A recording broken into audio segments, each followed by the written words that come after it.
ఆ వ్యాపారంలో సూర్యవర్ధన్ ఎవరూ ఎదుర్కోలేనంత ఎత్తుకెదిగాడు. వ్యాపారాన్ని భద్రంగా కాపాడుకోవడానికి 5 పార్ట్నర్స్ ని మూల స్తంభాలుగా ఎంచుకున్నాడు. భార్గవ్, రాజేంద్ర దేశాయ్, ఆండ్రూస్. సూర్యవర్ధన్ కున్న అతి పెద్ద బలం అతని తమ్ముడు అధీరా. అతని సామర్థ్యంతో కట్టిన ఈ కోటకి సూర్యవర్ధన్ కొడుకు గరుడ చేయి తోడైంది. వారిద్దరి సారథ్యంలో కేజీఎఫ్ ఎవ్వరూ ఊహించలేనంత భద్రతలో ఉంది. అయితే ఆల్రెడీ ఇంకొకటి అడుగు అక్కడ పడిందన్న వార్త ఎవ్వరికీ తెలియదు.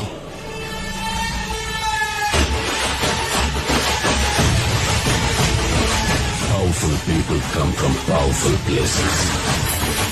ఆండ్రూస్ ఎప్పుడైతే బాంబేని లాలీపాప్ ఇచ్చినట్టు ఇస్తానన్నాడో, రాకీకి ఆ సముద్రం కూడా ఒక బావిలా కనిపించింది.